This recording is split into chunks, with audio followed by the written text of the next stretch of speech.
السلام عليكم ورحمة الله وبركاته. إن الحمد لله نحمده ونستعينه ونستغفره ونعوذ بالله من شرور أنفسنا ومن سيئات أعمالنا. من يهده الله فلا مضل له ومن يضلل فلا هادي له.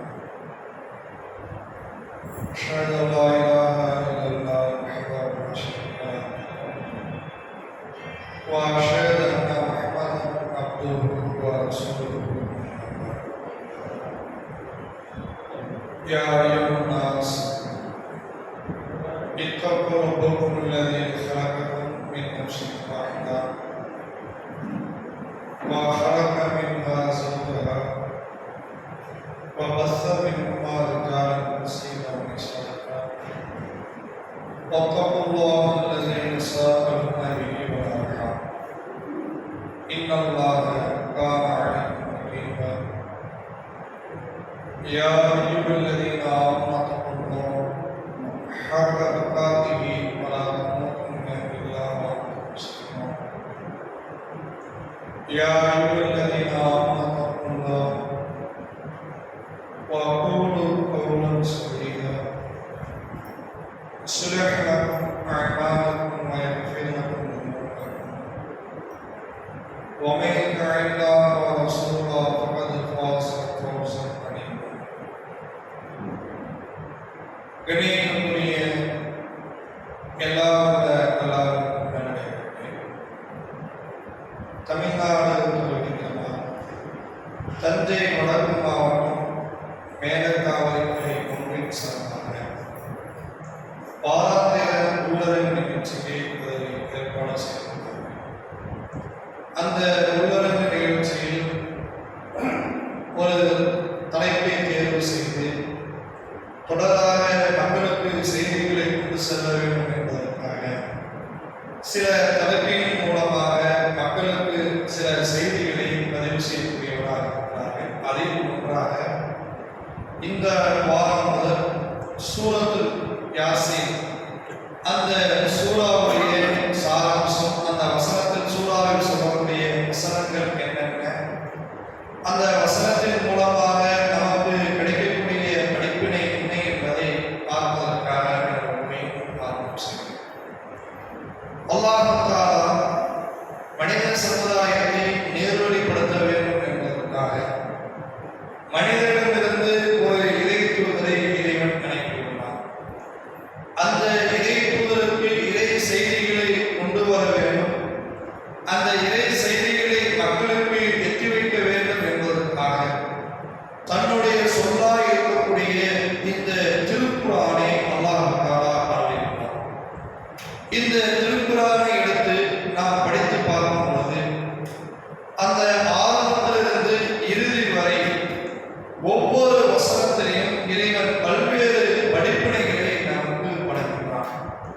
பல்வேறு வரலாறுகளையும் நமக்கு இறைவன் சுட்டி காமிக்கக்கூடியவனாக இருக்கிறார். பல்வேறு எச்சரிக்கைகளை பற்றி இறைவன் நமக்கு அதை சொல்லக்கூடிய ஒரு நிகழ்வுகளை நாம் பார்க்கலாம். அதில் ஒன்றாக ஒவ்வொரு அத்தியாயமாக நாம் கேள்விப்படக்கூடியவராக திருக்குர்ஆனை முதல் அத்தியாயமாக இருக்கக்கூடிய சூரத்துல் ஃபாத்திஹா. இந்த சூரத்துல் ஃபாத்திஹாவை பற்றி யாரும் அறியாமல் இருக்க முடியாது. சிறுவர் முதல் பெரியவர் வரை இந்த சூரத்துல் ஃபாத்திஹாவை மனனம் செய்திருப்பார்கள். அதே போல் திருக்குர்ஆனில் இருக்கக்கூடிய இறுதி சூறாவாக இருக்கக்கூடிய அன்னாஸ், இந்த சூறாக்களையும் பெரும்பாலான நபர்கள் அறிந்து வைத்திருக்கக்கூடிய ஒரு நிலையை நாம் பார்க்கிறோம். தன்னுடைய குழந்தைகளுக்கு ஓதி பார்ப்பதாக இருந்தாலும் இந்த சூறாவை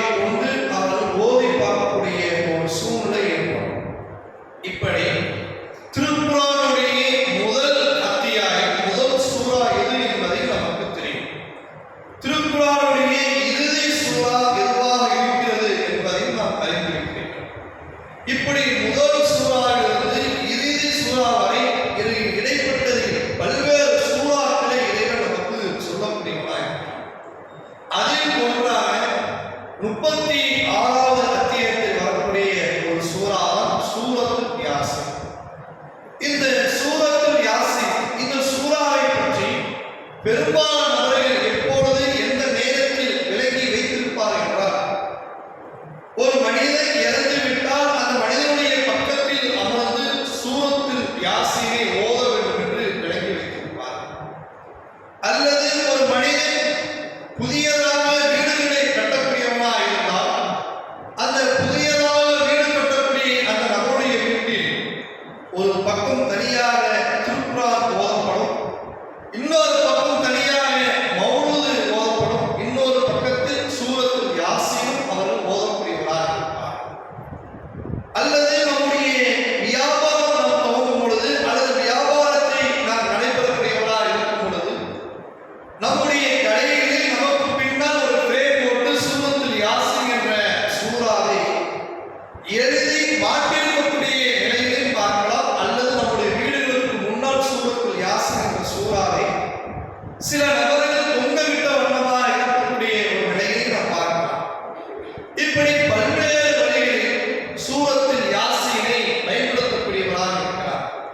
அதில் முக்கியமாக அதிகமாக சூரத்துல் யாசீனை எப்பொழுது பயன்படுத்துகிறார் என்றால், ஒரு நபர் இறந்தவுடனே அல்லது அந்த நபருக்கு ஒரு குறிப்பிட்ட நாட்கள் ஆகிவிட்டால் அவருக்காக சூரத்துல் யாசீனை நாம் ஓதக்கூடியவராக பார்க்கிறோம். அதற்காக இறைவன் சூரத்துல் யாசீனை அருளினார். அல்லது ஒரு நபர் மரணித்து விட்டார், உயிரோடு இருக்கக்கூடிய நபர்கள் செய்ய வேண்டிய காரியங்கள் என்னென்ன என்பதை அல்லாஹ்வும் அல்லாஹ்வுடைய தூதரும் பல்வேறு இடங்களில் நமக்கு விளக்கம் தந்திருக்கிறார்கள். 4வது அத்தியாயம் 12வது 11வது 12வது வசனத்தில் இறைவன் சொல்கிறார், உங்களில் ஒருவர் உங்களுடைய பெற்றோர்கள் பொருளாதாரத்தை செல்வத்தை விட்டு அவர்கள் மரணித்து விட்டால் அந்த செல்வத்திலிருந்து நீங்கள் பங்கிடுவதற்கு முன்னால் அவர்கள் உலகத்தில் ஏதாவது வாங்கும் பொழுது கடனை வாங்கியிருந்தால் அந்த கடனை நிறைவேற்றிய பிறகு அந்த செல்வத்தை நீங்கள் பங்கிட்டுக் கொள்ளுங்கள். அல்லது அவர்கள் வேறு யாருக்காவது வசியத்து செய்திருந்தால், உபதேசம் செய்திருந்தால், உயிரோடு இருக்கும் பொழுது இந்த பொருளாதாரத்தை நான் உனக்கு தருகிறேன் என்று ஒரு நபர் வசியத்து செய்திருப்பார். ஆனால் சில நாட்களுக்கு பிறகு அவர் இறந்திருப்பார். அப்படி வசியத்து செய்து அவர் மரணித்து விட்டார். உன்னுடைய பிள்ளைகளாக அந்த உறவினர்களாக இருக்கக்கூடியவர்கள் அவர்களுக்காக அந்த வசியத்தை நிறைவேற்ற வேண்டும் என்று அல்லாஹ்வின் தூதர்கள் நமக்கு சொல்கிறார்கள். அல்லாஹ் தஆலா அந்த வசனத்தை சொல்கிறார். இன்னும் சில இடங்களில் உன்னுடைய பெற்றோர்கள் உன் உறவினர்கள் இறந்து விட்டால் அவர்களுக்காக நீங்கள் பாவ மன்னிப்பு தேடுங்கள், அவர்களுக்காக பிரார்த்தனை செய்யுங்கள். அவர்கள் இணை வைக்காமல் இருந்தால், அல்லாஹ்வுக்கு இணை வைக்கக்கூடிய காரியங்களில் ஈடுபடாமல் இருந்தால் அந்த பெற்றோருக்காகவோ அல்லது அந்த குடும்பத்திற்காகவோ இறந்த நபருக்காக நீங்கள் பிரார்த்தனை செய்யுங்கள், பாவ மன்னிப்பு தேடுங்கள் என்று அல்லாஹ்வின் தூதர்கள் நமக்கு சொல்லித் தருகிறார். அந்த இறந்த ஒரு சகோதரர் அவர் உயிரோடு வாழும் பொழுது தன்னுடைய உறவினர்களை அவர் இணைத்து வாழக்கூடியவராக இருந்தார், அல்லது அவருடைய நண்பர்களை இணைத்து வாழக்கூடியவராக இருந்தார். அவர் இறந்து விட்டார், அவருடைய உறவினர்கள் யார் இறந்து விட்டாரோ அவருடைய உறவினர்களையும் அவருடைய நண்பர்களையும் அவருடைய மரணத்துக்கு பின்னால் அவரை அரவணைத்து வாழுங்கள் என்று இஸ்லாம் நமக்கு உயிரோடு இருக்கக்கூடிய நபர்களுக்கு உறவினர்களுக்கு சொல்லுகிறது. அதே உங்களுடைய பெற்றோர்கள் அல்லது உங்களுடைய உறவினர்கள் மரணித்து விட்டால் அவர்களுக்காக நீங்கள் தர்மத்தை வழங்குங்கள், அவருக்காக நீங்கள் தர்மத்தை செய்யக்கூடியவராக இருங்கள். சஅத் இப்னு உபாதா என்ற ஒரு நபித்தோழர் நபிகள் நாயகம் ஸல்லல்லாஹு அலைஹி வஸல்லம் அவரிடத்தில் வந்து கேட்கிறார்கள், யா ரசூலல்லாஹ், அல்லாஹ்வின் தூதரே, நான் ஒரு வியாபாரம் சம்பந்தமாக வெளியூருக்கு சென்றிருந்தேன். அப்படி வெளியூருக்கு சென்றிருக்கும் பொழுது என்னுடைய தாயார் மரணித்து விட்டார்கள், அவரை அடக்கம் செய்து விட்டார்கள். தற்போது இருக்கக்கூடிய காலகட்டம் கிடையாது. ஒரு நபர் வெளியூர் இருந்தாலும் சரி, அவர்கள் மரணித்து விட்ட என்ற செய்தி கேட்டுவிட்டால் உடனே வந்து விடுவார். வெளிநாட்டில் இருக்கக்கூடிய நபராக இருந்தால் உடனே தகவல் கொடுத்த உடனே தன்னுடைய அனைத்து வேலைகளையும் முடித்துவிட்டு டிக்கெட் போட்டு உடனே கிளம்பி வரக்கூடிய நிலைகளை நாம் பார்க்கிறோம். இதே ஒரு 20 வருடங்களுக்கு 30 வருடங்களுக்கு முன்னால்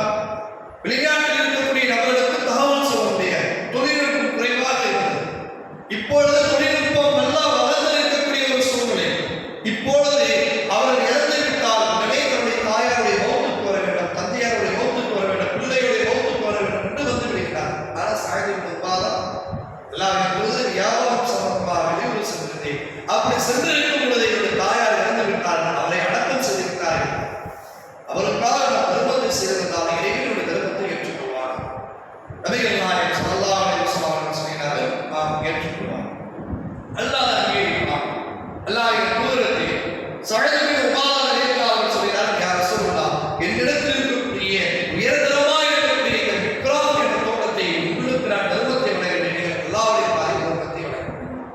இப்படி தர்மத்தை செய்வதற்கு அல்லாஹ்வின் தூதர்கள் ஆர்வத்தை காட்டுகிறார். அதே பெற்றோர்கள் முடிவோடு இருக்கும் பொழுது ஹஜ் செய்ய வேண்டும் என்று எண்ணியிருந்தார், நியத்து வைத்திருந்தார். அவர்கள் மரணத்திற்கு பிறகு அவருடைய பிள்ளைகள் அவருக்காக ஹஜ்ஜுகள் செய்யலாம். அல்லது முடிவோடு இருக்கும் பொழுது கடமையான நோன்பு அவர்கள் வைக்க வேண்டும். சில நேரங்களில் சூழ்நிலை காரணமாக நோன்புகள் வைக்க முடியாத நிலைக்கு தள்ளப்படுவார். ஒன்று பயணத்தில் இருக்கலாம், அல்லது நோயாளியாக இருக்கலாம், அல்லது நோன்பை விடக்கூடிய பெண்களாக இருந்திருக்கலாம். இப்படி ஒரு சூழ்நிலை வந்துவிட்டால் அதற்கு பிறகு அவர்கள் நோன்புகளை வைக்க வேண்டும். நோன்புகளை வைக்காத நீங்கள் மறந்து விட்டால் அவர்களுக்காக நீங்கள் நோன்பை வையுங்கள் என்று அல்லாஹ்வின் தூதர்கள் நமக்கு அறிவுரை சொல்கிறார். இப்படி ஒருவர் இறந்து விட்டால் உயிரோடு இருக்கக்கூடியவர்கள் என்னென்ன காரியங்கள் செய்ய வேண்டும் என்பதை ஆதாரபூர்வமாக நபிகள் நாயகம் ஸல்லல்லாஹு அலைஹி வஸல்லம் அவர்கள் நமக்கு தெளிவுபடுத்தி இருக்கிறார்கள். அப்படி தெளிவுபடுத்திருக்கக்கூடிய காரியங்கள் ஒன்றாக, உங்களில் ஒருவர் யாராவது மரணத்தை விட்டார் அல்லது மரண தருவாயில் இருக்கக்கூடிய நபராக இருந்தால் அவருக்கு சூரத்துல் யாசீனை ஓதுங்கள் என்று அல்லாஹ்வின் தூதர்கள் எங்கேயுமே சொல்லவில்லை. சொல்லாமல் இருக்கக்கூடிய ஒரு காரியத்தை தன்னுடைய வாழ்க்கையில் ஒருவர் எடுத்து செய்யக்கூடியவராக இருந்தால் இறைவன் எவ்வாறு அதை அங்கீகரிக்கக்கூடியவராக இருந்தார்? அதற்கு காரணம் என்னவென்று தெரியுமா? சூரத்துல் யாசீனை பற்றி பல்வேறு இடங்களில் பலவீனமான செய்திகள், ஏறத்தாழ 10க்கும் மேற்பட்ட இடங்களில் பலவீனமான செய்திகள் இடம்பெறுகிறது. அந்த பலவீனமான செய்தியை வைத்துக் கொண்டுதான் அந்த இறந்தவருடைய வீட்டில் அமர்ந்து சூரத்துல் யாசீனை ஓதக்கூடிய ஒரு செய்தியை ஒரு இடைவெளியில் நாம் பார்க்கிறோம். நபிகள் நாயகம் ஸல்லல்லாஹு அலைஹி வஸல்லம் அவர்கள் சொன்னதாக தாரமியில் இடம்பெறக்கூடிய, திருமதியில் இடம்பெறக்கூடிய ஒரு செய்தி, அல்லாஹ்வின் தூதர்கள் சொன்னதாக ஒரு செய்தி இருக்கிறது. இன்னலி குல்லி ஷைஇன் கல்ப், ஒவ்வொன்றுக்கும் ஒரு இதயம் இருக்கிறது. அது மனிதனாக இருந்தாலும் சரி, உயிரினங்களாக இருந்தாலும் அல்லது விலங்கினங்களாக இருந்தாலும் அனைத்திற்கும் இறைவன் ஒரு உள்ளத்தை, ஒரு இதயத்தை அவன் படைத்திருக்கிறான். அனைத்துக்கும் இதயம் இருக்கிறது. கல்பு குர்ஆன், குர்ஆனுடைய இதயம் எதுவென்று தெரியுமா? சூரத்துல் யாசீன். அப்ப திருக்குர்ஆனுக்கு ஒரு முக்கியமான முதன்மையான சூரத்துல் யாசீனை அவர்கள் நிறுத்தக்கூடிய ஒரு நிலையை நாம் பார்க்கிறோம். சூரத்துல் யாசீன் என்பது திருக்குர்ஆனுக்கு ஒரு இதயமாக இருக்கிறது, திருக்குர்ஆனுக்கு முதன்மையாக இருக்கிறது. ஆகையால் இந்த திருக்குர்ஆனுக்கு இதை ஓத வேண்டும் என்று சில நபர்கள் எண்ணிக்கொண்டு அந்த சூரத்துல் யாசீனை ஓதக்கூடியவராக இருக்கிறார். இந்த செய்தி திருமதியில் இடம்பெறுகிறது. அந்த செய்தியுடைய அடிப்பகுதியிலே அந்த திருமதி இமாம் அந்த செய்தியுடைய சாராம்சத்தை இதிலே கொண்டு வருகிறார். ஹாரூன் அபி முஹம்மத், இந்த அறிவிப்பாளர் வரக்கூடிய ஹாரூன் என்று சொல்லக்கூடிய அந்த அறிவிப்பாளர் மஜ்ஹூலும் அறியப்படாதவராக இருக்கிறார். அவர் யார் என்று தெரியப்படாதவராக இருக்கிறார். ஆகையால் இதே போன்று எங்கெல்லாம் செய்திகள் வரக்கூடியதாக இருக்கிறதோ அனைத்து செய்திகளிலும் ஹாரூன் அபி முஹம்மத் என்பவர் வருகிறார். அவர் வரக்கூடிய காரணத்தால் இந்த செய்தி ஆதாரபூர்வமாக எடுத்துக்கொள்ளக்கூடாது. அப்ப வேற யாராவது ஒருவர் சூரத்துல் யாசீன் திருக்குர்ஆனுடைய இதயம், திருக்குர்ஆனுடைய முதன்மை என்று சொல்லக்கூடியவராக இருந்தால் அந்த ஹதீஸ் பலவீனமான செய்தி, அதை எடுத்து நடைமுறைப்படுத்தக்கூடாது என்பதை நாம் தெளிவாக சொல்லக்கூடியவராக இருக்க வேண்டும். அதை விலகிக் கொள்ளக்கூடியவராக இருக்க வேண்டும். இன்னொரு செய்தியை எடுத்து காமிப்பார். அந்த செய்தி கஷ்ஃபுல் அஸ்தார் என்று சொல்லக்கூடிய ஒரு புத்தகத்தில் இடம்பெறுகிறது. 2300 செய்தி 3வது செய்தியாக வருகிறது. நபிகள் நாயகம் ஸல்லல்லாஹு அலைஹி வஸல்லம் அவர்கள் சொல்கிறார்கள், வக்குல்லு உம்மத்தி, என்னுடைய சமுதாயத்தில் இருக்கக்கூடிய அனைத்து நம்முடைய உள்ளத்திலும் சூரத்துல் யாசீன் அவர்கள் மனப்பாடம் செய்திருக்க வேண்டும். அதை நான் விரும்பக்கூடியவனாக இருக்கிறேன். அல்லாஹ்வின் தூதர் சொல்வதாக கஷ்ஃபுல் அஸ்தார் என்ற சொல்லக்கூடிய புத்தகத்தில் 2303வது செய்தியாக இடம்பெறுகிறது. எல்லாருடைய உள்ளத்தில்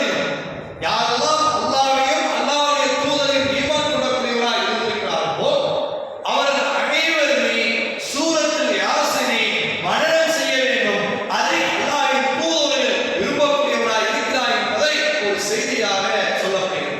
இந்த செய்தியில இப்ராஹிம் அல் ஹக்கம் என்று சொல்லக்கூடிய அல் ஜஹம் என்று சொல்லக்கூடிய ஒரு நபர் வருகிறார். அவர் பலவீனமாக இருக்கிறார். அவருடைய முழு நம்பகத்தன்மை எங்குமே நிரூபிக்கப்படவில்லை. அப்ப இந்த செய்தியும் பலவீனமான ஒரு செய்தி. சூரத்துல் யாசீனை பற்றி வரக்கூடிய நபிகள் நாயகம் ஸல்லல்லாஹு அலைஹி வஸல்லம் அவர்கள் சூரத்துல் யாசீனை என்னுடைய சமூகத்தில் இருக்கக்கூடிய அனைத்து நபர்கள், அது ஆண்களாக இருந்தாலும் சரி, பெண்களாக இருந்தாலும் சரி, அது சிறியவர்களாக இருந்தாலும் சரி, பெரியவர்களாக இருந்தாலும் சரி, அனைத்து நபர்களும் மனனம் செய்திருக்க வேண்டும். அதே அல்லாஹ்வின் தூதர்கள் விரும்பக்கூடியவராக இருக்கிறார் என்று சொன்னால் அது பலவிதமான இருக்கக்கூடிய நிகழ்வு, அது ஆதாரபூர்வமான ஒரு செய்தி அல்ல என்பதையும் நாம் விளங்கிக் கொள்ள வேண்டும். இது ஒரு இரண்டாவது செய்தி. இந்த செய்தியை வைத்துக் கொண்டுதான் அல்லாஹ் தஆலா இந்த திருக்குர்ஆனுடைய இதயம் என்று சூரத்துல் யாசீனை சொல்கிறார். நபிகள் நாயகம் ஸல்லல்லாஹு அலைஹி வஸல்லம் அவர்கள் இந்த சூரத்துல் யாசீனை அனைத்து நபர்களும் மனனம் செய்திருக்க வேண்டும் என்பதற்காக சொல்லியிருக்கிறார்கள். அந்த அடிப்படையில் சூரத்துல் யாசீனை அனைவருக்கும் நாம் ஓத வேண்டும் என்று சிலர் எண்ணி ஓதக்கூடியவராக இருக்கிறார். சுன்னத்துல் ஜமாத் மதரசாவுக்கு போங்க. மதரசாவுக்கு போகும் பொழுது அந்த திருக்குர்ஆன் படிக்கக்கூடியவராக மனனம் செய்யக்கூடியவராக இருப்பார். ஹிஃபுல் மதரசா. அந்த ஹிஃபுல் மதரசாவில் மனனம் செய்யும் பொழுது ஆரம்பத்தில் முதலில் அல் சூரா ஓதுவார்கள். பின்னால் இருக்கக்கூடிய அம்மா எதுசார் அந்த ஒரு குறிப்பிட்ட சூறாக்களை ஒரு இறுதியாக இருக்கக்கூடிய ஒரு 6 ஜுஸ் சப்பே இஸ்ம அல்லது ஹல் அதாக ஹதீஸுல் ஆஷியாவிலிருந்து குல் அவுது பிரப்பினாஸ் அல்லது அம்மா எதுசாரிலிருந்து குல் அவுது பிரப்பினாஸ் இந்த சூறாவை மனனம் செய்ய சொல்வார். அதற்கு பிறகு கூடுதல் முக்கியத்துவத்தை தருவது சூரத்துல் யாசீன். இந்த யாசீனை அனைவரும் மனனம் செய்ய வேண்டும் என்பதற்காக அந்த சூறாவை மனப்பாடம் செய்ய வேண்டும் என்று அவர்கள் சொல்வார்கள். வரிசையாக மனனம் செய்யலாம். ஆனால் வரிசையாக மனனம் செய்ய சொல்ல மாட்டார்கள். சூரத்துல் யாசீனை மனனம் செய்ய வேண்டும். எதற்காக? அது சில காரணங்கள் ஒரு லாபம் இருக்கதான் செய்யும். வாரத்தில் வியாழக்கிழமை வந்து விட்டால் ஒவ்வொரு வீட்டிலும் அந்த சூரத்துல் யாசீனை ஓதக்கூடியவராக இருப்பார்கள். சில கடைகளில் ஓதக்கூடியவராக இருப்பார்கள். சில கடைகளில் ஓதும் பொழுது நம்மளும் அவர்கள் ஓதிருப்போம். சுன்னத் ஜமாத் ஒரு வருஷம் படிக்கும் பொழுது அந்த கடைகளுக்கு சென்று வியாழக்கிழமை மகரிபுக்கு பிறகு அல்லது அசருடைய தொழுகைக்கு பிறகு அவர் ஒரு கடைக்காக உட்கார்ந்து ஓதிவிட்டு அவர்கள் தரக்கூடிய அந்த பிரச்சனையை பெற்று வரக்கூடிய ஒரு கடை. அல்லது சில வீடுகளுக்கு கூப்பிடுவார்கள். வீடுகளுக்கு சென்றுவிட்டு பரக்கத்து நிறைய வேண்டும், அருள் நிறைய வேண்டும் என்பதற்காக இந்த சூரத்துல் யாசீனை ஓத சொல்வார். அப்ப அந்த சூரத்துல் யாசீனை ஓத வேண்டும் என்றால் அதுக்கு சரளமாக அது மனப்பாடம் செய்திருக்கிறது. சர்வ சாதாரணமாக அதிகபட்சமாக ஒரு 5 அல்லது 10 நிமிடங்களில் ஏறத்தாழ ஒட்டுமொத்த சூறாக்கள் ஓதி முடித்திருக்கும். அவ்வளவு சரளமாக அல்கம் சூறாவோட ஒரு ஸ்பீடா வராது. சூரத்துல் யாசீன் ஓதுறாங்க அப்படியே ஓடிக்கிட்டே. இத மாதிரி சில நிகழ்வுகள் அது நடப்பதற்காக தான் இத மாதிரி அவர்கள் மரணம் செய்ய சொல்லினாய் என்ற ஒரு எண்ணம் இப்பொழுதும் தோணக்கூடிய நிகழ்வுகள் வருகிறது. அதனால அப்பொழுது முக்கியத்துவம் தருகிறார்களோ, அதனால அதை மரணம் செய்ய வேண்டும், இறந்தவருடைய பக்கத்தில் உட்கார்ந்து கொண்டு ஓத வேண்டும் என்று ஒரு காரணம் சொல்லக்கூடிய ஒரு நிலை ஏற்படலாம் என்பது ஒரு சிந்தனையாக இருக்கிறது. இது மட்டும் இல்லை, இந்த சூரத்துல் யாசீனுக்கு இன்னும் கூடுதலாக பல்வேறு சிறப்புகள் சொல்லப்படுகிறது. அனைத்து சிறப்புகளும் வழங்கலாம். எதுவுமே ஆதாரப்பூர்வமானது கிடையாது. எப்படி என்றால் அல்லாஹ்வே சூரத்துல் யாசீனை ஓதியதாக ஒரு ஹதீஸ்கள் வருகிறது. சுனனுல் தாரிமில 3457வது செய்தியாக வருகிறது. அல்லாஹ் தஆலா இந்த வானங்களையும் பூமியையும் படைப்பதற்கு இன்னல்லாஹ தபாரக வ தஆலா அல்லாஹ் தஆலா கரம தஆலா வல் யாசீன் அல்லாஹ் தஆலா தாவையும் யாசீன் சூறாவையும் இந்த வானங்கள் பூமியை படைப்பதற்கு 1000 வருடங்களுக்கு முன்னால் இறைவன் இதை ஓதக்கூடியவனாக இருந்தார். அது எப்படி ஒரு அற்புதம், ஒரு அபத்தமாக இருக்கிறது. இறைவன் வானங்களை படைப்பதற்கு முன்னால், பூமிகளை படைப்பதற்கு முன்னால் 1000 ஆண்டுகளுக்கு முன்னால் இறைவன் இந்த சூரத்துல் தாஹாவையும் சூரத்துல் யாசீனையும் இறைவன் இதை ஓதக்கூடியவனாக இருக்கிறார். அப்படி சொல்லிவிட்டு அந்த செய்திக்கு பிறகு அதை சொல்லுகின்றார்கள். ஃபலம்மா சமயத்துல் மலாயிகத்து மலக்குமார்கள் அந்த அல்லாஹ் தஆலா சூறாவையும் யாசீன் சூறாவையும் ஓதுவதை செவியேற்கிறார். மலக்கு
இந்த செய்தியில் கிட்டத்தட்ட ஒரு 6-7 பாயிண்ட் அதில் வருது. அது ஒன்று ஒன்றா அதை பயணம் செய்யும். அதில் மலக்கானது அல்லாஹ் தன்னுடைய பாவங்களை மன்னிக்கக்கூடியவனாக இருப்பான். யார் ஒரு நபர் இதை ஓதக்கூடியவனாக இருக்கிறார், இந்த சூரத்துல் யாசீனை ஒருவர் ஓதக்கூடியவனாக இருக்கிறார், வைஷ்ணூன அவர் 12 தடவை அவர் திருக்குறானை ஓதியதற்குரிய நன்மையை இறைவன் வழங்குவார். 12 தடவை திருக்குறானை ஓதினால் எவ்வளவு நன்மை கிடைக்கும்? சாதாரணமா 12 தடவை திருக்குறானை ஒரு மனிதன் ஓத முடியுமா? 12 தடவை ஒரு மனிதன் திருக்குறானை ஓத முடியாது. ரம்ஜான் மாதம் வந்துவிட்டால் அந்த ரம்ஜான் மாதத்தை திருக்குறானை ஒரு தடவையாவது முடித்து விட வேண்டும் என்பதற்காக அப்படி இப்படி சிரமப்பட்டு எப்படியாவது ஒரு தடவை திருக்குறானை முடிக்கும். அல்லது சிலர்கள் ஒரு தடவையோ 2 தடவையோ முடிப்பார்கள். ஆனால் இதுக்கு சொல்லப்படுகிறது, யார் ஒருவர் அதை ஓதக்கூடியவராக இருக்கிறார் 12 தடவை திருக்குறானை ஓதினால் அது என்ன நன்மை கிடைக்குமோ அந்த நன்மை இந்த சூரத்துல் யாசீனை ஓதினால் கிடைக்கும் என்று ஒரு செய்தியாக கிடைக்கிறது. இது இரண்டாவது பாதையை செய்தி. மூன்றாவதாக, யார் உலகத்திலே வாழும்போது சூரத்துல் யாசீனை ஓதக்கூடியவராக இருக்கிறாரோ அவர் மரண தருவாயில் இருப்பார். அப்படி மரண தருவாயில் இருக்கிறது ஒரு மலக்குள் மௌத், உயிரை கைப்பற்றக்கூடிய அந்த மலக்குமார்கள் இவருடைய உயிரை கைப்பற்ற வரும்பொழுது சூரத்துல் யாசீனை விண்ணுலகத்திலிருந்து கொண்டு வந்து அவருடைய பக்கத்தில் வைத்து அவரை கைப்பற்றக்கூடியவராக இருப்பார் என்று மூன்றாவதாக இந்த சூரத்துல் யாசீனுக்கு ஒரு கூடுதல் ஒரு சிறப்பாக சொல்லப்படுகிறது. நான்காவதாக, யார் ஒருவர் இந்த சூரத்துல் யாசீனிலிருந்து ஒரு வசனத்தை படிக்கக்கூடியவனாக இருக்கிறாரோ ஒவ்வொரு வசனத்திற்கும் அந்த ஒவ்வொரு வசனம் சூரத்துல் யாசீன் வல் குர்ஆனின் மஜீத் இப்படி படிக்கிறோம்ல, இந்த யாசீனை யாசீன் என்ற வார்த்தையை வல் குர்ஆனின் மஜீத் என்ற ஒரு வாசகத்தை 12 மலக்குமார்கள் சுமந்து கொண்டு அதை கொண்டு செல்லக்கூடியவராக இருப்பார்கள். ஒரு வார்த்தைக்கு 12 மலக்குமார்கள் என்றால் அது சூரா முழுவதும் ஓதும் பொழுது எத்தனை மலக்குமார்கள் அதை சுமக்கக்கூடியவனாக இருப்பார்கள். அந்த மலக்குமார்கள் அதை சுமந்து கொண்டு அந்த மனிதனுக்காக வரப்பட்டு அல்லாஹ்விடத்தில் பரக்கத்தை வேண்டுவார்கள். அல்லாஹ்விடத்தில் பாவமன்னிப்பை அவர்கள் கேட்கக்கூடியவராக இருக்கிறார்கள். அவர் இறந்து விட்டார், அவருடைய ஜனாசாவை குளிப்பாட்டும் பொழுது மலக்குமார்கள் பக்கத்திலே இருப்பார்கள். நம்ம போய் பக்கத்தில் இருப்போம்ல, ஒரு ஆள் இறந்து விட்டார், ஜனாசா குளிப்பாட்டும் பொழுது எட்டி பார்த்துட்டே மலக்குமார்கள் பக்கத்திலே இருப்பார்கள். மலக்குமார்கள் பக்கத்திலே இருப்பார்கள். அவரை ஜனாசாவை அடக்கம் செஞ்சதுக்காக அந்த ஜனாசா தொழுகை நடத்துவாங்களே, அந்த தொழுகை நடத்தக்கூடியதாக அந்த தொழுகையை மலக்குமார்கள் கலந்து கொள்வார்கள். அவரை அடக்கம் செய்யக்கூடியதாக இருந்தால் அடக்கம் செய்யக்கூடிய இடத்திலும் கூட அந்த மலக்குமார்கள் கலந்து கொள்வார் என்று ஒரு செய்தியாக இருக்கிறது. அனைத்து நம்பகமான ஆதாரமான செய்தி அல்ல. இதையெல்லாம் வைத்துக் கொண்டுதான் சூரத்துல் யாசீனை ஓதுவதற்கு காரணமாக இருக்கு. காரணத்தை முதல்ல தெரியணும். எதற்காக இந்த சூரத்துல் யாசீனை அதிகமாக மக்கள் ஓதக்கூடியவராக இருக்கிறார்கள், ஏன் அதிகமாக கவனம் எடுக்கக்கூடியவராக இருக்கிறார்கள்? வயதான காலத்தில் இருக்கக்கூடிய பாட்டிமாரத்தில் இருக்கக்கூடிய நம்ம சூரத்துல் யாசீனை சர்வ சாதாரணமாக ஓதுவாங்க. திருக்குறானை ஓத தெரியாது, திருக்குறானை படிக்க தெரியாது, சூரத்துல் யாசீனை கேளுங்க சர்வ சாதாரணமாக. ஏன்னா அதை கேட்டு கேட்டு கேட்டு அவர்கள் அதிகமாக மனனம் செய்திருப்பார்கள். அது மனனம் செய்ய காரணம் இதே போன்ற பலவீனமான செய்தி. சூரத்துல் யாசீனுக்கு இவ்வளவு சிறப்புகள் இருக்கிறது, ஆகையால் அதை மனனம் செய்ய வேண்டும். சூரத்துல் யாசீனுக்கு இதை விட இன்னும் கூடுதல் சிறப்புகள் இருக்கிறது, அதனால் மனனம் செய்ய வேண்டும் என்று சொல்லி சொல்லி அவர்கள் மனனம் செய்திருப்பார். அந்த அடிப்படையில் இன்னும் ஒரு கூடுதலான ஒரு செய்தியாக இருக்கிறது. யார் ஒருவர் மரண தருவாயில் இருக்கிறார்கள் மின் அம்வாத், மரண தருவாயில் இருக்கக்கூடிய அந்த நபர்களுக்கு நீங்கள் சூரத்துல் யாசீனை அவர்கள் நீங்கள் ஓதுங்க, அவர்களுக்கு ஓதிவிடுங்க. அப்படி யார் ஓதிவிடக்கூடியவராக இருக்கிறார்களோ, ஒரு ஆள் இருக்கிறாரு, மரண தருவாயில் நம்ம இருக்கிறோம், சூரத்துல் யாசீனை நாம் ஓதக்கூடியவராக இருக்கிறோம். அப்படி இருந்தோம் என்றால் மலக்குமார்கள் சுவனத்திலிருந்து ஒரு பாரத்தை கொண்டு வந்து நிற்பார்கள். இவருடைய உயிரையும் பிரியக்கூடிய நேரத்தில் தாகம் ஏற்படும். தாகம் ஏற்படும் பொழுது அந்த மனிதனுக்கு அந்த மலக்குமார்கள் அந்த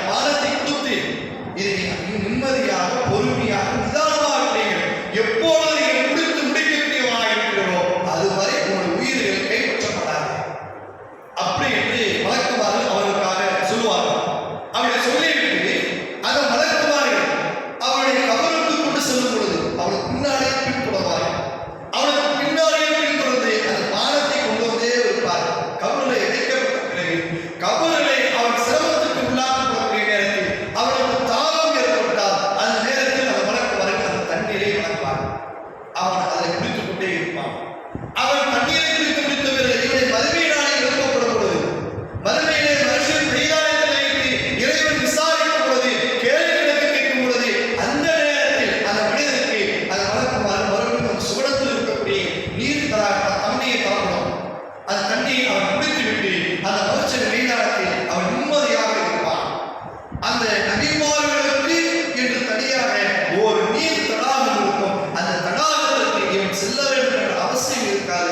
அந்த அளவிற்கு மலக்குமார்கள் இவனுக்கு தண்ணீரை வழங்கி பானத்தை வழங்கி அவருடைய சிரமத்தை போக்கி விடுவார் என்ற ஒரு செய்தி இதில் இடம்பெறுகிறது. இது முஸ்னத் ஷிஹாப் என்று சொல்லக்கூடிய ஒரு புத்தகம். இந்த புத்தகத்தில் வரக்கூடிய செய்தி ஹல்லத் இப்னு அப்துல் வாஹித் என்பவரும் அலி இப்னு ஸைத் அல் ஜுண்டஹி என்பவரும் அதை இடம்பெறக்கூடிய காரணத்தால் இவரும் பலவீனமான நபர்கள். அதனால் இந்த செய்திகளை ஏற்றுக்கொள்ளப்படக்கூடாது என்று சொல்ல முடியும். இன்னொரு சிறப்பையும் சொல்லுவாங்க. சூழத்துக்கு அனைத்து நபர்களும் கொண்டு செல்லப்படுவார். அனைத்து நபர்களும் கொண்டு செல்லப்பட்ட பிறகு ஆனால் சோழவாசியாக இருக்கக்கூடிய அந்த நபர்களுக்கு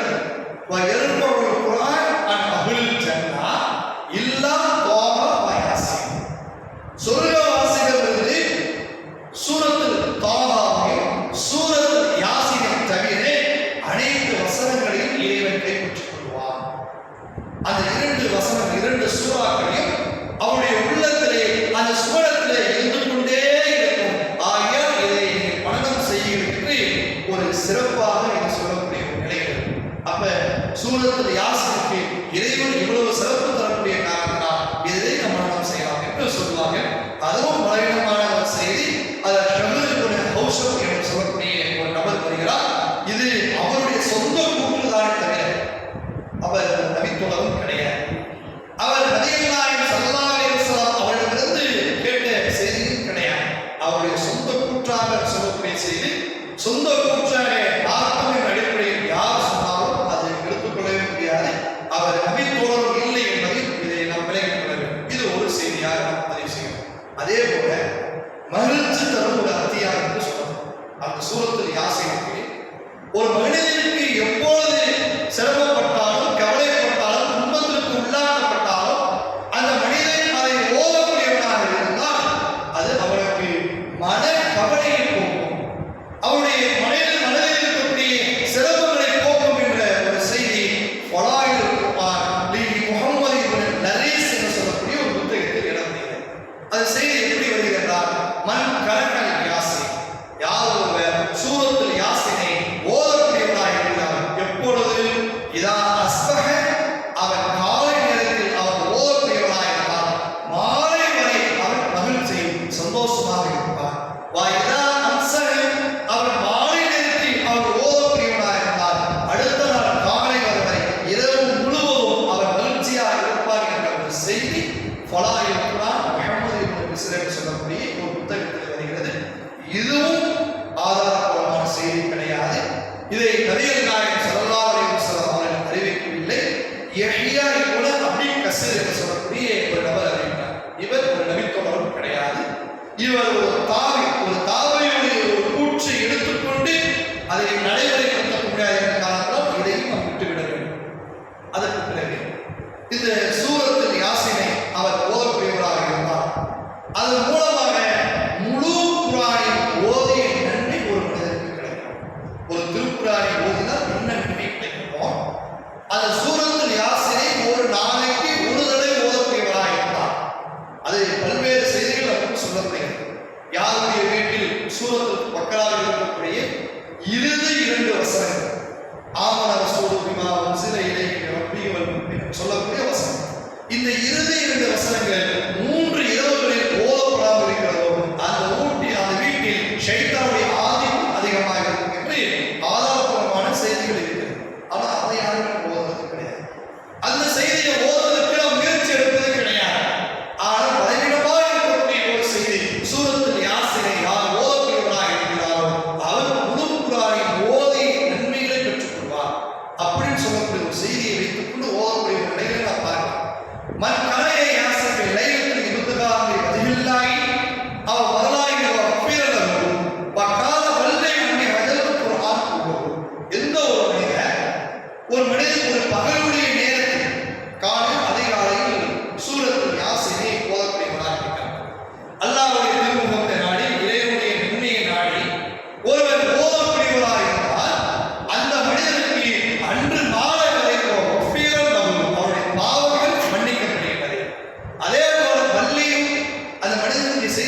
அல் குர்ஆன் யார் அந்த சூரத்துல் யாசினை ஓதக்கூடியவராக இருக்கிறார். அல் குர்ஆன் குல்லு, குர்ஆன் முழுவதையும் ஓதிய நன்மையை அவர் பெறக்கூடியவராக இருக்கிறார் என்ற ஒரு செய்தி வருகிறது.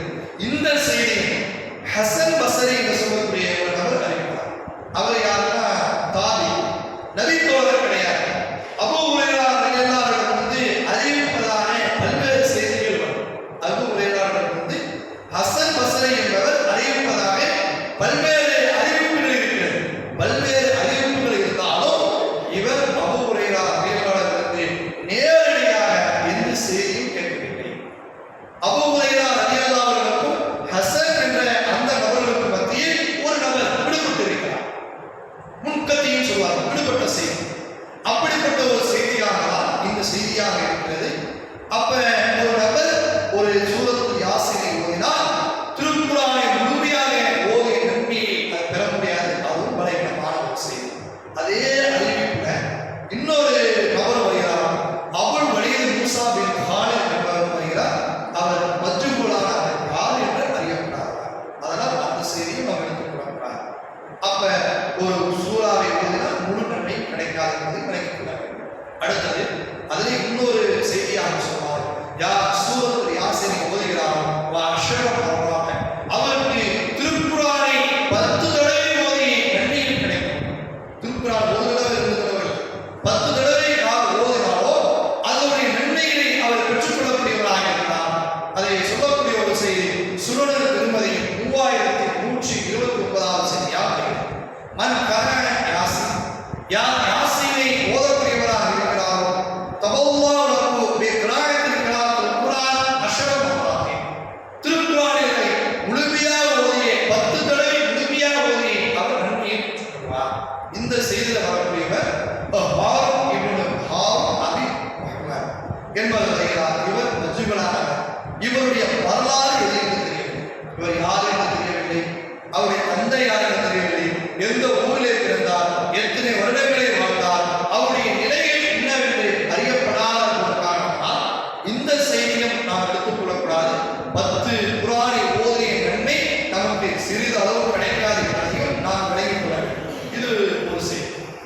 அதே போல இந்த சூரத்துல் யாசீனை வீட்டில் ஓதுவதற்கு பள்ளி கடையில் ஓதுவதற்கு காரணம் என்னவென்றால், பொதுவாக ஓதுவதற்கு காரணம் என்னவென்றால் தன்னுடைய தேவைகள் இருந்தால் அந்த தேவைகள் சம்பந்தமாக நாம் கேட்கும் பொழுது இறைவன் அதை ஏற்றுக்கொள்வார். இந்த ஒரு நம்பிக்கை இருக்கிறது. அந்த செய்தி பலவிதமான ஒரு செய்தி. அது வரக்கூடிய ஒரு செய்தி சுனனுல் தாரக். சுனனுல் தாரகில் 3461 செய்தியாக வருகிறது. ஒரு மனிதன் மன் கரன யாசீன், ஒரு மனிதன் சூரத்துல் யாசீனை ஃபீ சத்ரின் நஹார், பகலுடைய ஆரம்பத்திலோ ஒரு பகலுடைய நடுப்பகுதியிலோ ஒரு மனிதன் சூரத்துல் யாசீனை அவன் ஓதக்கூடியவனாக இருந்தால் அவனுடைய தேவைகளை இறைவன் நிவர்த்தி செய்வான். அவனுக்கு பல்வேறு தேவைகள் இருக்கும். சில நபர்கள் தேவைகள் இன்னிதானே சூரத்துல் யாசீனை ஓதுகிறார். என்னுடைய இறைவா எனக்கு நோய், என்னுடைய இறைவா என்னுடைய வியாபாரத்தில் வரக்கத்தை ஏற்படுத்தி, என்னுடைய கல்லாரத்தை நல்லா நிறைய வேண்டும், என்னுடைய வியாபாரத்தில் லாபம் வர வேண்டும் என்பதற்காக தான் பல்வேறு நபர்கள் இந்த சூரத்துல் யாசீனை ஓதக்கூடிய ஒரு நிலையை நாம் பார்க்கணும். அந்த சூரத்துல் யாசீனை அந்த தேவைகளை நிவர்த்தி செய்ய வேண்டும் என்பதற்காக ஒருவர் ஓதக்கூடியவனாக இருந்தால் அதில் எவ்வித நன்மையும் கிடையாது. அந்த செய்தி பலவீனமான ஒரு செய்தி. அந்த செய்தியை வரக்கூடியவர் அத்தாபின் அபி ரபாஹ் என்று சொல்லக்கூடியவர் மஜ்ஹூலானவர், யார் என்று அறியப்படாதவர். ஆகையால் அந்த செய்தியும் நாம் எடுத்துக் கொள்ளக்கூடாது என்பதற்காக இரண்டாவது இன்னும் அந்த இறந்தவருடைய பக்கத்தில் நம்முடைய தாய் இறந்து விட்டாலோ அல்லது தந்தை இறந்து விட்டாலோ அவருடைய பக்கத்தில் உட்கார்ந்து கொண்டு நாம் சூரத்துல் யாசீனை ஓதுவதற்கு இன்னொரு காரணம் அவருடைய பாவங்கள் மன்னிக்கப்பட வேண்டும். அதற்காக தான் சூரத்துல் யாசீனை ஓதக்கூடியவராக இருப்பார். அந்த செய்தியையும் பலவிதமான ஒரு செய்தியாக இருக்கிறது. யார் வந்து தன்னுடைய தந்தைக்காகவோ அல்லது தந்தையில் இருவர்கள் ஒருவருக்காகவோ யார் ஒருவர் ஓதக்கூடியவராக இருக்கிறார் அவர் அந்த செய்தி வரக்கூடியது. அதே போல வெள்ளிக்கிழமை கபரஸ்தானத்துக்கு போவார். சில இடங்களை பார்த்து கபரஸ்தானத்தை சென்று அந்த பதருடைய உதவிக்கு பிறகு அல்லது அந்த அசருடைய நேரத்துக்கு பிறகு வியாழக்கிழமை அந்த இரவு சொல்வாங்க. வெள்ளிக்கிழமையுடைய இரவு ஆகும். அந்த வியாழக்கிழமை முடிந்து வெள்ளிக்கிழமை இரவு ஆகும். அந்த நேரத்தில் பார்த்தோம் அங்கே சென்று சில நபர்கள் சூரத்தில் யாசினை ஓதுவார். அவர்கள் ஓதுவதற்கு காரணம் ஒரு பலவீனமான ஒரு செய்தி தான். அந்த செய்தி தபக்காத்து முஹத்திஸின் அஸாபிகம் என்று சொல்லக்கூடிய ஒரு புத்தகத்தில் வந்தது. அது 3வது பாகம் 131வது செய்தியாக உள்ளது.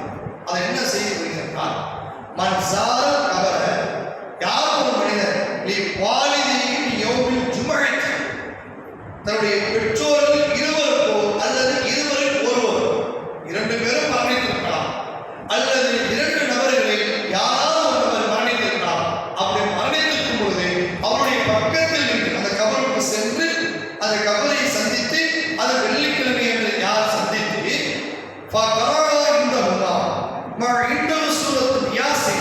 யார் சூரத்துல் யாசீனை அவருக்கு ஓதக்கூடியவராக இருக்கிறாரோ அவருடைய பாவங்கள் மன்னிக்கப்படும்.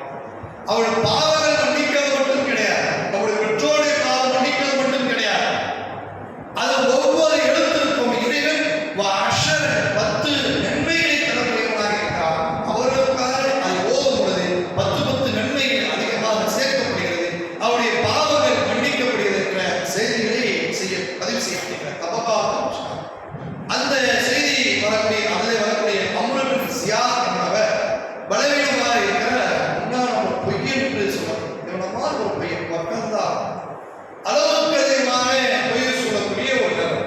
அப்ப இந்த செய்தியை வைத்துக் கொண்டு வெள்ளிக்கிழமை போய் தன்னுடைய கபருடைய தந்தையுடைய கபரையோ அல்லது தாயுடைய கபரையோ நான் அந்த சூரத்துல் யாசீன் ஓதினால் அதுக்குள்ள நன்மைகள் கிடைக்காது, அந்த நன்மைகளை இறைவன் வழங்க மாட்டார். அதற்கு பகரமாக அல்லாஹ்வின் தூதர்கள் ஆதாரபூர்வமாக சொல்லியிருக்கிறார். நீங்கள் மன்னரையை சந்திங்கள், மன்னரையை சந்திப்பதன் மூலமாக உங்களுக்கு மரண சிந்தனையை நினைவூட்டும் அல்லது மறுமை சிந்தனையை நினைவூட்டும். அதுக்காக சந்திக்கலாமே தவிர அந்த சூரத்துல் யாசீனை ஓத வேண்டும். என்னுடைய தாயாருடைய கபூர் அல்லது என்னுடைய தந்தையுடைய கபருடைய பக்கத்தில் நின்று அவருடைய பாவங்கள் மன்னிக்கப்பட வேண்டும் என்பதற்காக நாம் ஓதக்கூடியவராக ஆனால் அதுக்கு நன்மைகள் கிடையாது. அதையும் நம்ம கவனித்துக் கொள்ள வேண்டும். இன்னும் சில செய்திகள் சொல்லப்படுகிறது. யார் ஒரு கபருடைய பக்கத்தில் அமர்ந்து சூரத்துல் யாசீனை ஓதக்கூடியவராக இருக்கிறார்களோ அவருடைய வேதனைகள் இலகுவாக்கப்படும். கபருடைய அவர் வேதனை செய்யப்படக்கூடியவராக இருந்தால் அவருடைய கபருடைய வேதனை இலகுவாக்கப்படும் என்று சொல்லப்படுகிறது. அதுவும் வலைமான செய்தி. அதே நேரத்தில் மரண தருவாயினுடைய பக்கத்தில் உட்கார்ந்து கொண்டு சூரத்துல் யாசீனை ஓதக்கூடியவராக இருக்கிறார். அது ஒரு செய்தியாக இருக்கிறது. அதை நபிகள் நாயகம் ஸல்லல்லாஹு அலைஹி வஸல்லம் சொன்னதாக சுனனில் அபூதாவில் இடம்பெறுகிறது. 3121வது செய்தியாக அல்லாஹ்வின் தூதர் சொல்கிறார்கள், இக்ரவு யாசீன் மின் அம்வாத், சூரத்துல் யாசீனை ஓதுங்கள் மின் அம்வாத், உங்கள் யார் மரணிக்கக்கூடியவராக இருக்கிறார், மரண தருவாயில் இருக்கிறார், அந்த மரண தருவாயில் இருக்கக்கூடிய நபருக்கு நீங்கள் சூரத்துல் யாசீனை ஓதக்கூடியவராக இருக்கிறார். அதை ஓதக்கூடியவராக இருக்கிறார். இன்னொரு ஹதீஸ் முஸ்னதுல் ஃபிர்தௌஸ் என்று சொல்லக்கூடிய ஒரு புத்தகம். அந்த புத்தகத்தில் 6999வது செய்தியாக இருக்கிறது. அது கூடுதலாக ஒரு வாசனை இருக்கிறது. அந்த மரண தருவாயில் இருக்கக்கூடிய நபருக்கு நீங்கள் சூரத்துல் யாசீனை ஓதக்கூடியவராக இருந்தால் அந்த நேரத்தில் அந்த மரண வேதனைகள் இருக்குள்ள அந்த வழக்குமார்கள் அவருடைய முகத்திலே அடித்து முதுகிலும் அடித்து உயிரிலே கைப்பற்றுவார்கள். அல்லாஹ் வழக்குமார்கள் செய்வார்கள். அவருடைய முகத்திலே அடிப்பார்கள். எதிரி போன உஜூக்கும் அதுவாக அவருடைய முதுகிலும் அடித்து உயிரிலே கைப்பற்றுவார்கள். அப்பொழுது அவர் வேதனையை சந்திக்கக்கூடியவராக இருக்கிறார். அவர் சிரமத்துக்கு உள்ளாக்கப்படக்கூடிய ஒரு சூழ்நிலை ஏற்படுமே, அந்த வேதனை அவருக்கு குறைக்கப்படும் என்று ஒரு செய்தி முஸ்னதுல் ஃபிர்தௌஸ் என்று சொல்லக்கூடிய ஒரு புத்தகம். புது புத்தகம் நினைக்காது, ஒரு புத்தகம் இருக்கு, இதெல்லாம் தேடி எடுக்கக்கூடிய ஒரு நிகழ்வு. இந்த செய்தியும் பலவீனமான ஒரு செய்தி. என்ற ஒரு நபர் வருகிறார். அந்த நபர் வரக்கூடிய காரணம் அது ஒரு பலவீனமான ஒரு செய்தியாக இருக்கிறனால அந்த ஒரு செய்தியும் நாம் எடுத்துக்கொள்ளக்கூடாது. அதே போல ஒரு நபர் இது வரக்கூடிய ஒரு செய்தி. ஒரு நபர் தினமும் தன்னுடைய வீட்டில் தினமும் தன்னுடைய வீட்டில் இரவு நேரத்தில் அவர் சூரத்துல் யாசீனை அவர் ஓதக்கூடியவராக இருந்தார். அவர் ஓதிக்கிட்டே தினமும் ஓதிக்கிட்டே வர 4 நாள் ஓதுகிறார். நம்ம தூங்கும்போது துவாக்கள் ஓதுவோம், அல்லாஹ் பிஸ்மில்லாஹ் துவாக்கியா அல்லது ஆயத்துல் குர்சி ஓதக்கூடியவராக இருக்கும். இதே போல நினைவில் வைத்து சூரத்துல் யாசீன்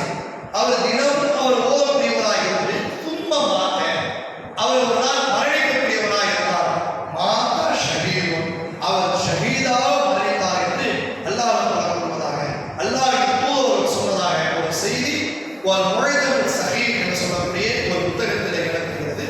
அந்த ஒரு செய்தி பலவிதமான செய்தி. அந்த செய்தியிலே வரக்கூடிய ஒரு நபர் சஅத் இப்னு மூஸா அல் அஸ்கரி என்று சொல்லக்கூடிய ஒரு நபர் வருகிறார்.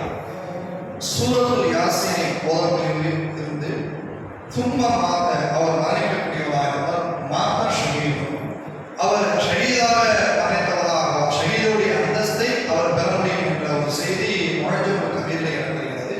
அதில் சஅத் இப்னு மூஸா அல் அஸ்கரி என்று சொல்லக்கூடிய ஒரு நபர் வருகிறார். அந்த நபர் ஒரு கல்லாப் ஒரு பொய்யராக இருக்கக்கூடிய நேரத்தினால் இந்த செய்தியும் நாம் ஏற்றுக்கொள்ளக்கூடாது. அதற்கு பிறகு இன்னொரு 2-3 செய்திகள் சொல்லப்படுகிறது. பிரசவ வேதனை அதில் வரக்கூடிய ஒரு செய்தியில் வந்து ஷுஅபுல் ஈமான் சொல்லக்கூடிய ஒரு புத்தகத்தில் இடம்பெறுகிறது. அதில் ஏறத்தாழ 5 செய்திகளை சொல்கிறார். மன் கரஹ சூரத்துல் யாசீன், ஒரு நபர் பசியோடு இருக்கிறார். பசியோடு இருக்கும் பொழுது அவர் சூரத்துல் யாசீனை அவர் ஓதக்கூடியவராக இருந்தால் அந்த பசி அந்த வயிறு அவருக்கு நிரம்பிவிடும். அப்ப 24 மணி நேரம் சூரத்துல் யாசீன் ஓதிக்கிட்டே இருந்தோம்னா அவருக்கு பசியே எடுக்காத ஒரு அர்த்தத்துல வந்துடுவாங்க. அதே போல வந்து ஒருவர் வழி தவறக்கூடியவராக இருக்கிறார், வெளியூருக்கு போறாரு, வழி தவறக்கூடியவராக இருக்கிறார். அவர் வழி தவறக்கூடியவராக இருந்தால் அவர் சூரத்துல் யாசீனை ஓதிவிட்டால் அவருக்கு அந்த நேர் வழி கிடைத்துவிடும், அந்த வழி தவறுகளே சரியாகிவிடும் என்பது ஒரு செய்தியாக அந்த ஒரு செய்தியை ஷுஅபுல் ஈமான். அதே நேரத்தில் ஒரு நபர் ஒரு பொருளை தொலைத்து விடுகிறார். எத்தனை நபர் எவ்வளவு பொருளை தொலைக்கிறோம், ஒன்று சாதியை தொலைப்போம், அல்லது மோதிரத்தை தொலைப்போம், நகையை தொலைப்போம், காதலை தொலைப்போம். அது ஒரு செய்தியாக வருகிறது. யார் ஒருவர் சூரத்துல் யாசீனை ஓதுகிறார், ஒரு பொருளை தொலைத்து விட்டு யார் ஒருவர் சூரத்துல் யாசீனை அவர் ஓதக்கூடியவராக இருக்கிறாரோ அவர் ஓதினால் அந்த பொருளை அவர் பெற்றுக்கொள்வார். அப்ப எத்தனை பொருளை நாம் தொலைத்தாலும் சூரத்துல் யாசீனை ஓதும் பொழுது உடனே பெற்றுக்கொள்ளலாம் என்ற செய்தி விளங்கிக் கொள்ளலாம். ஆனால் விளங்கிக்கொள்ள அவசியம். இது ஒரு செய்தியாக அது வருகிறது. அதே நேரத்தில் உணவுகளை உண்ணக்கூடிய நேரத்தில் உணவு குறைவாக இருக்கிறது, போதுமான அளவுக்கு இல்லை என்ற ஒரு பயம், ஒரு அச்சம் ஒரு மனிதனுக்கு வருகிறது. அந்த நேரத்தில் ஒரு மனிதன் சூரத்துல் யாசீனை அவர் ஓதக்கூடியவராக இருந்தால் அந்த பசி அந்த அந்த அந்த அச்சம் அவனுக்கு போய்விட்டு அந்த உணவுல இறைவன் பரக்கத்தை ஏற்படுத்துகிறான் என்ற ஒரு செய்தி அதில் வரும் பொழுது அதில் ஒரு கூடுதலாக சொல்லக்கூடிய ஒரு செய்தி என்னவென்றால் ஒரு பெண்மணி பிரசவ அதாவது குழந்தையை பெற்றெடுக்கக்கூடிய ஒரு நேரத்தில் அவர்கள் இருக்கக்கூடியவராக இருக்கிறார். அவருடைய குழந்தையை பெற்றெடுக்கும் பொழுது உளிதல் வயசையோ அடையார், அந்த கற்பிணை பெண்மணி குழந்தையை பெற்றெடுக்கக்கூடிய தருணத்தில் அவருடைய பக்கத்தில் அமர்ந்து கொண்டு சூரத்துல் யாசீனை ஓதக்கூடியவராக இருந்தால் உளிதல் எசியுள்ளா, அந்த பிரசவ வேதனை என்பது அவர்களுக்கு எளிமையாக்கப்பட்டுவிடும் என்று ஒரு செய்தியாக சூரத்துல் யாசீனை அனைவரும் மரணம் செய்ய வேண்டும் என்பதற்காக எப்படிலாம் விட்டுக்கிட்டு வைக்கக்கூடிய ஒரு செய்திகளை நம்ம பார்க்கலாம். இந்த செய்தியிலும் அபூ கிலாபா என்று சொல்லக்கூடிய ஒரு நபரும் அலி இப்னு முர்ரா என்று சொல்லக்கூடிய ஒரு நபரும் இதில் வருகிறார். இவரும் ஒரு பலவீனமாக இருக்கக்கூடிய ஒரு நபர். அதே போல இன்னொரு செய்தியாக இருக்கிறது. இதோட இந்த செய்தியை முடிச்சுக்கோங்க. இன்னொரு செய்தி வருகிறது. அது எதிரே வருகிறது ஷுஅபுல் ஈமானில் 2237வது செய்தியாக வருகிறது. அதில் சொல்லும்போது நபிகள் நாயகம் ஸல்லல்லாஹு அலைஹி வஸல்லம் சொல்வதாக ஒரு செய்தி வருகிறது. அல்லாஹ் தூதர் சொல்கிறார்கள், "வசூரத்துல் யாசீன் ஃபி தௌரா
அவனுடைய உள்ளத்திற்கு பல்வேறு மருந்துகள், ஒரு மருந்து இரண்டு மருந்து இல்லை, 1000 மருந்து அவனுக்கு போட்டார். எந்த அளவுக்கு அவன் உடல் திடகாக்கம், அவன் உள்ளங்கள் தூய்மையாயிருமோ அதே போல இந்த சூரத்தில் யாசீனை ஓதி எழுதி குளித்து விட்டார்.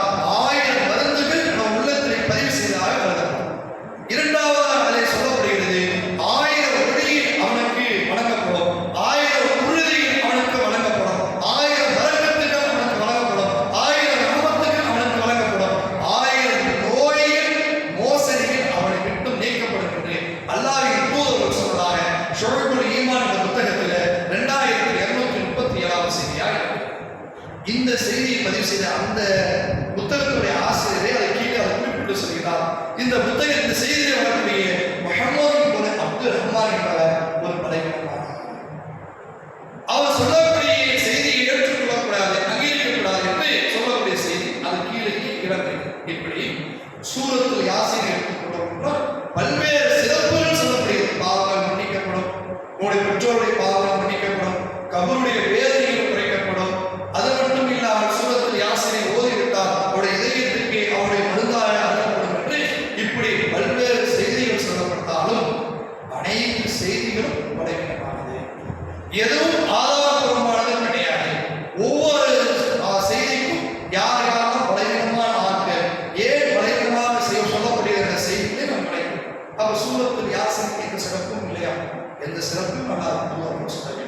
சில சூறாக்களுக்கு சிறப்புகளை சொல்வார், சூரத்துல் ஃபாத்திஹாவுக்கு சொல்வார், அல்லது ஆயத்துல் குர்சி அல்லாஹ் லா இலாஹ இல்லல்லாஹு ஹய்யுல் கய்யூம் சொல்லக்கூடிய வசனத்துக்கு சிறப்புகள் சொல்வார். ஆமன ரசூலுல்லாஹி உன்சில இலைஹி மின் ரப்பி, இப்படி ஒரு குறிப்பிட்டு சில வசனங்களுக்கோ சில சூறாக்களுக்கோ அல்லாஹ்வின் தூதர்கள் சில சிறப்புகளை சொல்லியிருக்கிறார்கள். சூரத்துல் யாசீனுக்கு ஒரு தனி சிறப்புகள் சொல்லவில்லை. பொதுவாக அல்லாஹ்வின் தூதர்கள் சொல்கிறார்கள், யார் ஒருவர் திருக்குர்ஆனிலிருந்து ஒரு எழுத்தை ஓதக்கூடியவராக இருக்கிறாரோ அவருக்கு 10 நன்மைகள் வழங்கப்படும். அது ஒரு எழுத்து என்பது அல்லாஹ்வின் தூதர்கள் விளக்கம் கொடுக்கும் பொழுது அலிஃப் லாம் மீம் அன் ஹரஃபன், அந்த அலிஃப் லாம் என்பது ஒரு எழுத்து என்று நான் சொல்லப்பட்டேன். அலிஃப் என்பது ஹரஃபன் ஒரு எழுத்தும், லாம் என்பது ஒரு வார்த்தையும், மீம் என்பது ஒரு வார்த்தை. லாம் சொல்வதற்காக 10 நன்மை, அலிஃப் சொல்வதற்காக 10 நன்மை, லாம் சொல்வதற்காக 10 நன்மை, மீம் சொல்வதற்காக 10 நன்மை. இப்படி ஒவ்வொரு இடத்திற்கும் 10 நன்மைகள் எவ்வாறு கிடைக்குமோ அதே போல யாசீன் என்ற வார்த்தை ஓதினாலும் சரி, வல் குர்ஆனில் மஜீத் என்ற வார்த்தை ஓதினாலும் சரி, ஒவ்வொரு இடத்திற்கு தனித்தனி நன்மையாக நிறைய வழங்குவார். இந்த சூறாவிற்கு என்ற ஒரு தனி சிறப்பு இல்லை என்பது ஒரு முதல் சாராம்சமாக இந்த சூறாவுடைய தனித்தன்மையை பற்றி நாம் தெரிவிக்கின்றோம். இன்ஷா அல்லாஹ் அடுத்தடுத்த வாரங்களில் சூறாவுடைய ஒவ்வொரு வசனத்திற்கும் என்ன அர்த்தங்கள்